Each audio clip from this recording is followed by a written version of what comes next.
সাধারণত কলা গাছের উপরিভাগে থোকায় থোকায় কলা ধরে, কিন্তু মোহাম্মদ রাশিদুল ইসলামের বাড়িতে দেখা গেছে ভিন্নধর্মী এক কলা গাছ। ঠিক কলা গাছের মাঝখান দিয়ে কলার মোচা বেরিয়েছে। শুধু তাই নয়, সেখানে কলাও ধরেছে অনেকগুলো। ব্যতিক্রমে এই ঘটনায় এলাকায় চাঞ্চল্য সৃষ্টি হয়েছে। দূর দূরান্ত থেকে এই অদ্ভুত কলা গাছ দেখতে ভিড় করছে রাশিদুলের বাড়িতে। একদিন শাক তুলতে আসছিলাম এখানে, দেখি যে কেলার গাছের পেটে এইভাবে বাঁকা হয়ে আসে। আমি চমকে গেছিলাম দেখে আমার যাকে আমি ডাক দিলাম, বলে মুন্নি এদিকে আসেন তো, এটা কি বাইর হয়েছে। মুন্নি তখন ওই ওর শাশুড়িকে ডাকতে গেল, বলে আম্মা দেখতে আসো। আব্বা আসলো, আম্মা আসলো, দেখে আমি চুপ করে থাকলাম। চুপ করে থাকার পরে এই যে একজন দুইজন করে গ্রামবাসী আসতে থাকলো।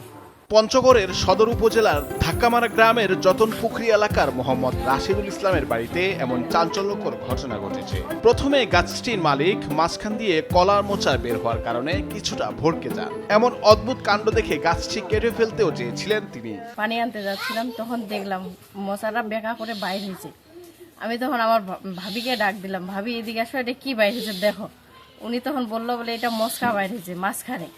তা আমি তখন বললাম বলে আমার প্রথমের জীবনে আমি এটা দেখলাম বলে মাঝখানে বিয়া বাইর হয়। প্রতিদিন এই ঘরের লোক আসে দেখতে, আমি কোনো সময় মনে করি যে এটা কাটে ফেলে দেব, কিন্তু অনেকে বলে যে এটা হয়েছে হোক, এটা সৌন্দর্যই হবে, সবাই যেহেতু দেখতে আসতেছে, পরে আমি রাখে দিছি। কলা গাছের মাঝখান দিয়ে কলা বেরিয়ে যাওয়ার মতো বিরল ঘটনা দেখতে রাশিদুলের বাড়িতে ভিড় হয়। দূর দূরান্ত থেকে লোক আসছে অদ্ভুত এই ঘটনা দেখতে। কলার গাছে মচকা হয় এই যুগে, তো আমি এখন দেখছি যে এটা কি হয়েছে। মানুষ দেখতে আসে, দেখাশোনা করে, অনেক মানুষ আসে দেখাশোনা করে।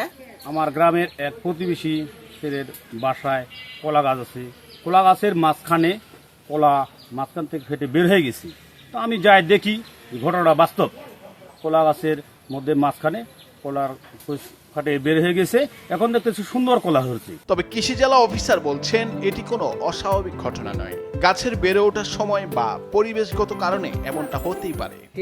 মোচা সাধারণত মাথা দিয়ে হয়, তবে কোনো কারণে এর যে আমরা স্টেম বলি, এটাকে সিডো স্টেম বলি, এই সিডো স্টেমের যদি কোনো জায়গায় যদি দুর্বলতা থাকে তাহলে ওই দিক দিয়ে কিন্তু মোচা বাইর হয়, এবং এটি এক্সেপশনাল হতেই পারে, মোচা বাইর হতে পারে। এবং মোচা যদি বাইর হয় তাহলে সেখানে কিন্তু কলা অবশ্যই হবে। নৈলার স্যার, বৈশাখী সংবাদ।